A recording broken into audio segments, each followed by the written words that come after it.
Assalamualaikum warahmatullahi wabarakatuh. Kami dari CPNS Latsar Kementerian Hukum dan HAM tahun 2022 dengan saya Rizka Ahmad Nurholik dan dua rekan saya Rangga Fatin Ramadan. Saya Prasetyo Adi Supriyanto. Ya. Pada kesempatan kali ini kami akan mereview ya Mas ya mengenai film yang berjudul Laskar Pelangi. Film Laskar Pelangi ini merupakan film yang diadaptasi dari novel Laskar Pelangi karya Andrea Hirata yang dirilis pada 26 September 2006 dan disutradarai oleh Riri Riza. Film ini sangat sukses dan menjadi film dengan penonton terbanyak keempat di Indonesia. Latar film Laskar Pelangi ini diambil di Pulau Belitung dengan melibatkan 12 aktor senior Indonesia yang profesional dan 12 anak lokal Bangka Belitung, anak lokal Belitung yang pintar dalam acting. Film berdurasi 125 menit ini sangat menginspirasi dengan banyaknya hal baik yang bisa diambil. Jadi film ini menceritakan betapa mirisnya dunia pendidikan di Indonesia. Ini sangat menyentuh bagi siapapun yang menontonnya. Tak heran jika film yang diproduksi oleh Mira Lesmana ini menjadi salah satu film terfavorit dan terbaik di Indonesia. Laskar Pelangi ini menceritakan kisah anak-anak dari desa Belitung yang dikategorikan sebagai anak-anak miskin di Belitung. Anak-anak tersebut tidak berhenti berusaha untuk memperbaiki masa depan mereka. Mereka merupakan siswa SD Muhammadiyah, SD tertua di desa Belitung.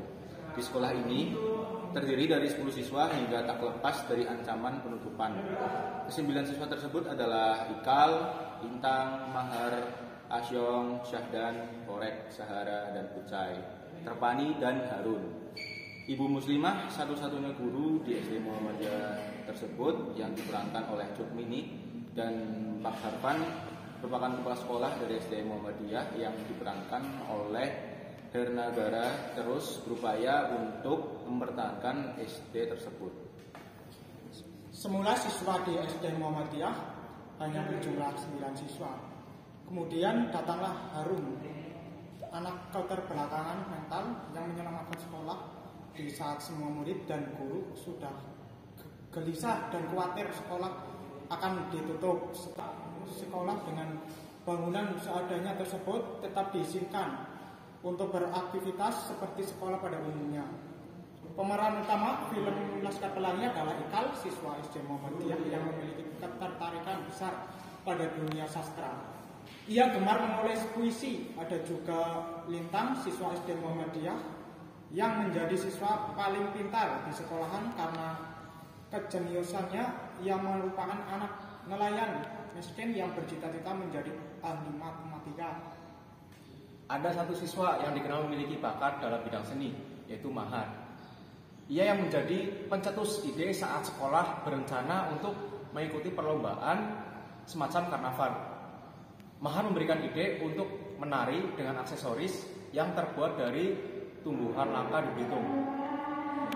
Ide cerdas dari Mahar ini, dia memberikan ide untuk menari dengan tarian khas dari daerah suku Asmat. Sehingga kelompok dari tim SD Muhammadiyah ini menangkan piala juara tentang lomba karnaval. Hari-hari yang dilalui semakin mengukir kenangan, kebahagiaan, dan penuh dengan canda tawa. Meski begitu, Lintang tetap berjuang dalam pendidikan. Ia rela menempuh jarak yang sangat jauh untuk bisa sampai ke sekolahnya dengan menggunakan sepeda. Perjuangan Lintang untuk bisa sampai ke sekolah harus melalui danau yang terdapat buaya di dalamnya. Kecerdasan Lintang terbukti ketika ia, Ikal, dan Sahara mengikuti perlombaan cerdas Rosmat. Ketiga siswa tersebut bisa mengalahkan Dr. Ada Zulfikar yang merupakan guru SDPN yang merupakan sekolah elit di Belitung. Lintang dan teman-temannya membuktikan meskipun fasilitas kurang, mereka tetap mengerjakan dan menjadi siswa yang pintar. Sebagai film yang mengangkat cerita tentang pendidikan, Laskar Pelangi bukan hanya menghadirkan potret pendidikan di desa, melainkan kisah persahabatan yang sangat erat dan kaya akan makna. Suasana senang dan sedih sangat terasa ketika Lintang berhasil memenangkan lomba cerdas cermat, tetapi dalam waktu yang sama ia memutuskan untuk berhenti sekolah. hal yang menyebabkan Lintang meninggalkan sekolah adalah ketika dia pulang setelah mengikuti lomba cerdas cermat, dia tidak menemukan bapaknya pulang dari melaut. Dan setelah beberapa hari Lintang tidak kunjung datang ke sekolah, dan dia mengirimkan surat kepada gurunya bahwa dia sudah berhenti sekolah karena harus menjadi tulang punggung keluarga.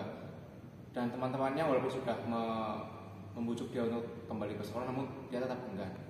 Setelah beberapa waktu berlalu, tibalah di saat momen Ikal yang sedang perjalanan pulang menuju desa bertemu dengan temannya Lintang. Mereka sudah dewasa, dan Ikal saat ini sudah mencapai cita-citanya, yaitu bisa pergi ke Paris. Nah, ya, dari kepulangan Ikal kita dapat mengambil cerita bahwa kita itu harus belajar dan rajin agar dapat menggapai cita-cita kita setinggi langit. Ya, tadi kan kita sudah mereview ya film Laskar Pelangi. Sekarang coba kita cari apa sih keanekaragaman yang ada di film Laskar Pelangi. Coba saya tanya sama Mas Pras. Mas Pras menemukan keanekaragaman apa yang ada di film Laskar Pelangi, Mas? Yang saya temukan dari keanekaragaman film Laskar Pelangi, yang pertama bahasa. Film Laskar Pelangi menggunakan dua bahasa, yaitu bahasa Indonesia dan bahasa Melayu sebagai bahasa sehari-hari di Pulau Belitung. Yang kedua, suku bangsa. Bangka Belitung terdiri dari beragam suku bangsa, di antaranya Melayu, Jawa, Tionghoa, Sunda, Batak, Madura, dan Bugis. Mungkin itu yang saya tahu tentang keanekaragaman dari film tersebut. Nah, ya, selain dari bahasa nih ya Mas ya. Ya, itu kan tadi Mas Pras menemukan satu keanekaragaman, yaitu keanekaragaman bahasa dan suku ya. Coba saya tanya Mas Rangga deh, Mas Rangga, tadi dari film Laskar Pelangi tadi ada sesuatu yang sangat ditekankan di situ ya. Apa sih yang Mas Rangga dapat? Coba, siapa tahu Mas Rangga sama saya sepikiran. Coba Mas Rangga. Jadi dalam film Laskar Pelangi ini itu lebih menekankan kepada pendidikan. Jadi pendidikan di Indonesia itu ternyata belum merata secara utuh.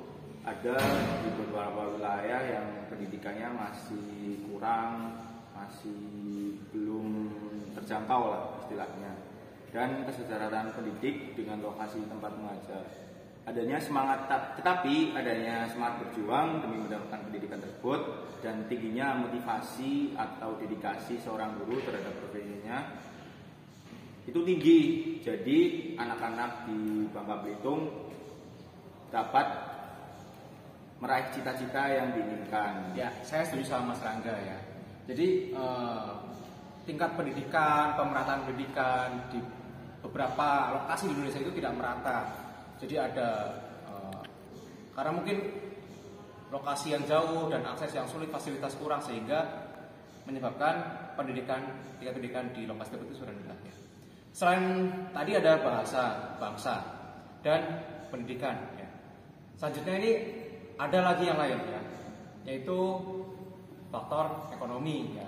Di film ini mengajarkan bahwa kemiskinan bukanlah halangan untuk tetap maju dan menggapai cita-cita yang dicontohkan oleh tadi.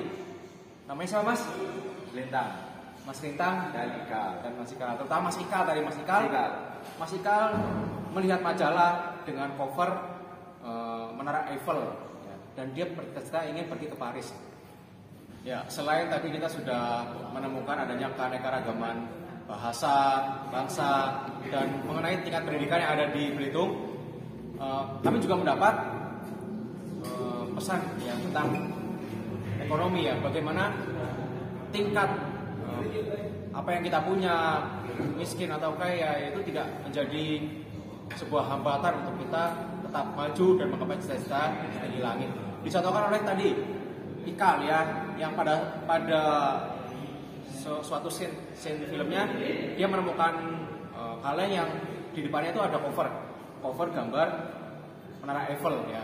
Nah, dia bercita-cita ingin pergi ke Paris, dan pada saat akhirnya di akhir cerita kita mendapatkan bahwa Ikal berhasil pergi ke Paris.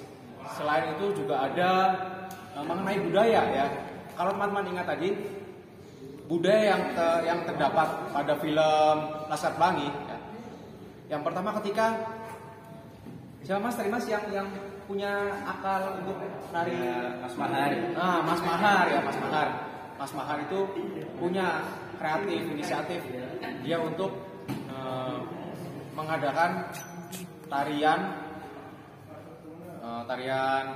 dari Asmat ya. Dan meskipun mereka berasal dari banyak suku bangsa, tapi mereka tetap bisa menarikan tarian suku Asmat. Dan di sini kita harus bangga ya. Di daerah sana ada anak-anak yang bisa menarikan atau mempraktekkan budaya dari suku lain, dan kita juga harus bisa seperti itu. Itu contoh yang sangat baik.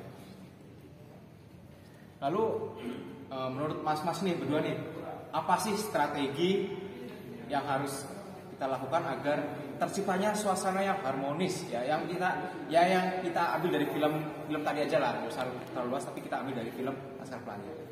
Mas. Ya, strategi membangun harmonis di film tersebut ya, itu sudah digambarkan melalui siswa SD Muhammadiyah yang setiap pembelajaran maupun setelah pembelajaran selalu bersama dan harmonis tanpa membedakan satu sama lain. Walaupun salah satu siswa memiliki keterbatasan, tetapi teman yang lain tetap saling membantu. Itu sih. Ya, selain yang Mas Pras tadi bilang ya mengenai harmoni, ada satu yang saya tangkap mengenai harmoni di SD Muhammadiyah itu ya. Ketika ada salah satu siswi yang pindah dari SDPN ke SD Muhammadiyah, Mas ingat ya Mas ya? Nah, di sana mereka tidak, ya mungkin ketika di awal masih, mungkin karena dari sekolah yang berbeda, mereka masih agak ada jarak. Tapi setelah makin kesini, mereka semakin akrab, jadi teman akrab itu. Mungkin itu saja sih review tentang film Laskar Pelangi dan apa saja keanekaragaman yang kelompok kami dapatkan. Itu saja. Cukup sekian dari kami. Bila ada kurangnya mohon maaf. Wassalamualaikum warahmatullahi wabarakatuh. Kalau mau pasti bisa. Sekian.